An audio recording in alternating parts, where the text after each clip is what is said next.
네, 제가 오늘 소개해드릴 책은 나는 가해자의 엄마입니다라는 책입니다. 이 책을 말하기 위해선 1999년도로 돌아가야 되는데요. 1999년도에 미국에서는 굉장히 비극적인 사건이 있었습니다. 지금까지도 총기 난사 사건의 가장 비극적인 형태 중에 하나였다고 말하는 미국의 콜로라도에 있었던 콜럼비아 고등학교에서 졸업을 앞둔 고등학교 2명의 학생이 자기의 모교로 가서 자기 친구들 그리고 선생님을 향해서 총을 난사를 했습니다. 모두 13명이 죽는 끔찍한 사건이 있었고 두 사람 스스로도 목숨을 끊어서 결국 15명의 피해를 내게 됐죠.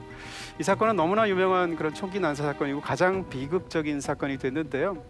근데 그 사건의 두 범인 중에 하나의 엄마가 쓴 책입니다.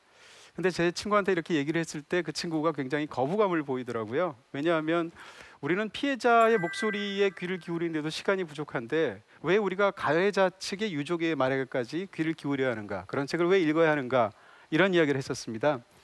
근데 이 책을 읽다 보면 이 책을 쓰게 된 그 두 범인 중에 한 명의 어머니 입장에서는 사실은 나도 이렇게 고통받았다. 혹은 우리 아이도 사실은 착한 아이였다. 그런 말을 쓰기 위해서 변명하기 위해 쓴 책이 아닙니다. 이 책은 자기의 교육이 지난 16년 동안 얼마나 처절하게 실패했는가, 스스로는 좋은 부모라고 생각을 했지만 사실은 얼마나 큰 사회적으로 해악을 끼치는 그런 아이에 대한 교육이 되었는가에 대해서 참회의 마음으로 쓴 책입니다.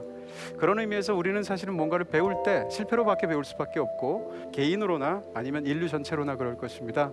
그런 측면에서 본다면 이 책이 갖고 있는 공익성이 있지 않을까 해서 저는 갖고 온 면이 있고요. 그 다음에 이제 이런 이야기, 이런 사건을 들을 때마다 우리는 이런 생각을 하게 됩니다.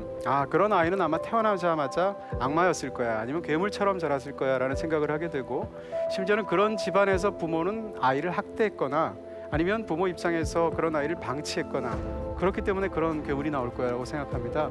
왜냐하면 그렇게 생각을 해야지 우리 아이들에 대한 걱정을 할 필요가 없게 되거든요.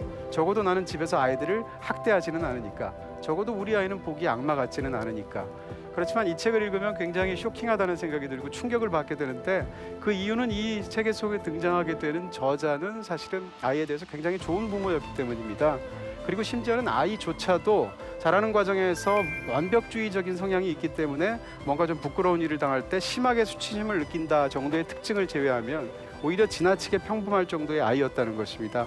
그런 아이가 자라서 친구들을 상대로 해서 무려 13명을 사살을 하게 되고 자신도 스스로 목숨을 끊었을 때 엄마는 거기서 비통한 마음을 가지면서도 무엇보다도 왜 그랬을까라는 질문을 할 수밖에 없습니다.